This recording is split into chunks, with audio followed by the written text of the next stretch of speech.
To the 12 tribes of the children of Israel scattered abroad, in the name of Jehovah, our Creator, and Jesus Christ of Nazareth, who rules the earth, our King, I say greeting.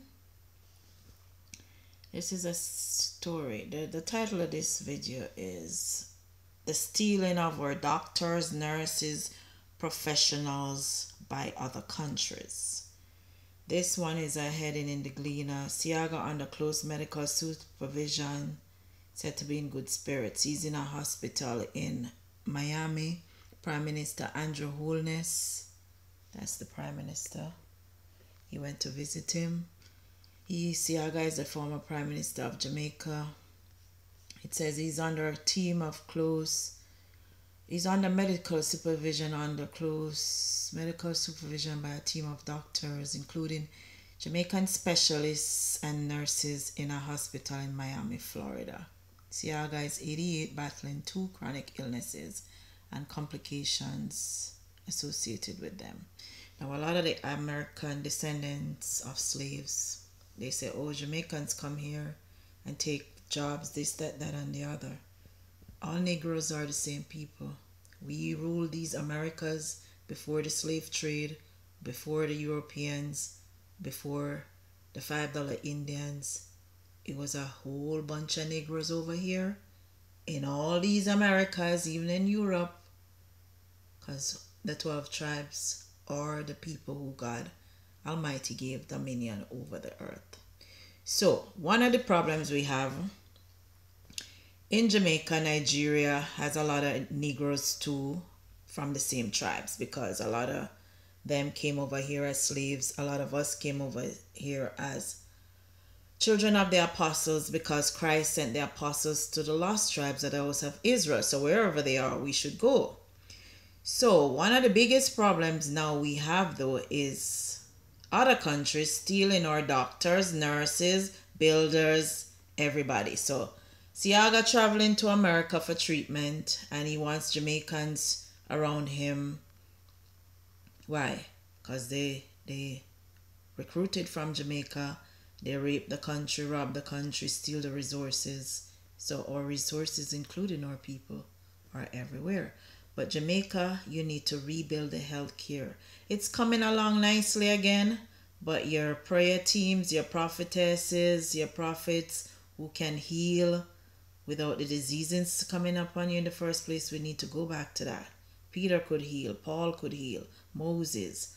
Christ said he gives us power to trample over all these kind of things that are going to come upon us. So we have to have our healing ministries again. I watched the other day and they said, the Minister of Health said they're going to dispatch 100 doctors throughout the island to the different health centers. That's a good idea. So when you have the nurses and the doctors in each community, you can do their blood work, you can do the diagnosis there. So he said the emergency rooms will not be crowded, because there's no point in exporting all our medical people and then nobody's left in Jamaica to take care of the children of Israel left there. The same thing is happening for the nurses. It says Jamaica says the United States and others are poaching its nurses. When you go into the hospitals, 9 times out of 10 is a Jamaican, a Nigerian, or some other nurse from the islands that are in the hospitals. Because as soon as we train them, soon as the poachers come, so it says we train them at a fraction of the cost of what it costs you in the United States or Canada or the UK. And so the United States, Canada, the UK, all they do is come and poach the nurses and the teachers. As soon as Jamaica done training them, they come and they snatch them up. Do you notice that? Our nurses and our doctors are trained at a fraction of the cost, and they're some of the highest performing healthcare professionals anywhere you go. Look also at the teachers. Jamaica now have half the resources of UK, Canada, or England, but look at our literacy rate in the islands and in the Barbados, Bahamas, St. Lucia, and so on, and Jamaica. Our literacy rate is above or equal to all of them first world country there with all of them resources. So we know, so we get our help from the Most High. When you see we can do so much with so little, till they gotta be a hunting ground for everybody. When I was working in the islands, one of our engineers left. He went to work in Botswana. Another one of my friends who was a pilot, he went to work, I think, in Dubai to fly for them or something like that. He used to fly for Air Jamaica. So the whole world come and they take our people. What we supposed to do?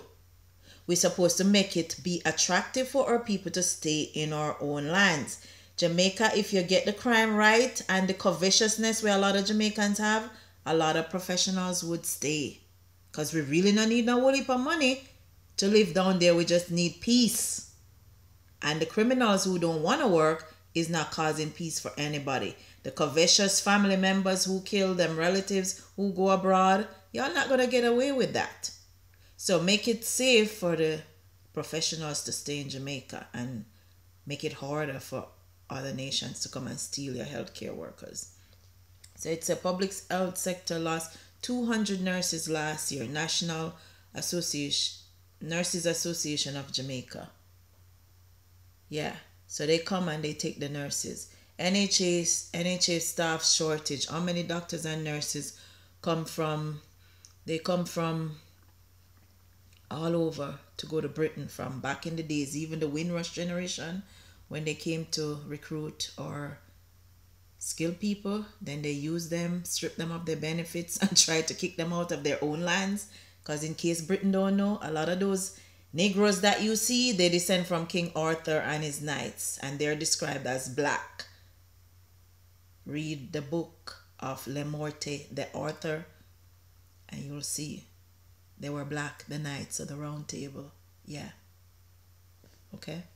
A lot of them went down to Jamaica. We have plenty of Wayne and Gawain.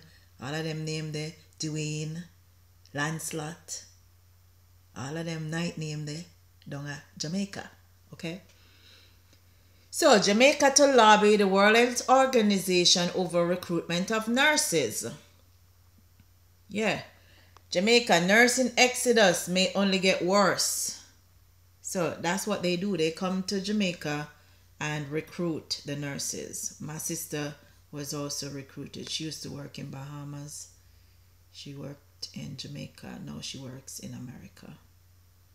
So, it's everywhere. Nigeria, same thing. They have a America Association of Nigerian Physicians in the Americas.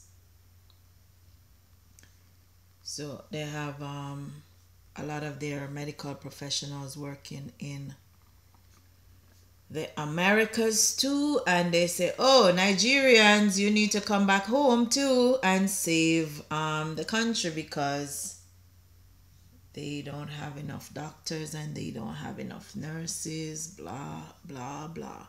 But when you go back there, they're the same ones who setting up to kill you, especially with these Boko Haram, Muslims, and so on, who wants to stay in countries where they're not feeling safe.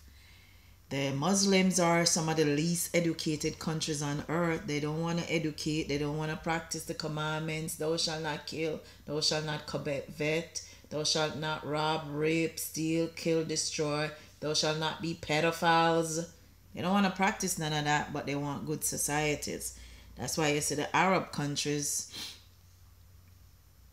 they have all these problems. So a lot of the Nigerians flee and leave because they want to live in peace. And that's the whole point of us coming to the West, because you notice Christ started in the East with all the ministry, and then it expanded to the West.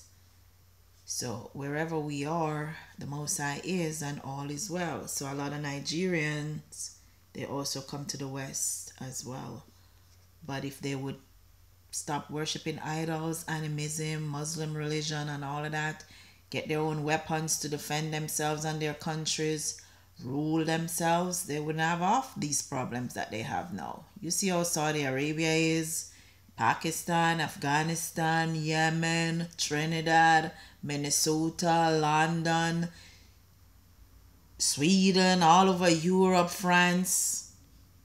You see in the Muslim world, it is hell right here on earth. If you want to see what hell looks like, look to those countries. And that's why they come to the Christian world. But we're supposed to be able to also pray and heal ourselves. So that's why they steal the doctors, the nurses, the lawyers, and that's why even people in Jamaica gotta travel to Miami and say, "Oh, I want a Jamaican around me." But you shouldn't have to travel to Miami. Find a way to keep our health sector up and vibrant so that people from America can come down there and do their teeth, get their health care. So I pray that, we set it up like that, back to the way it was. And the churches set up their healing ministries back to the way it was. You're gonna need the healing ministry now more than ever. We are in the end times. Half of the first world already losing their minds.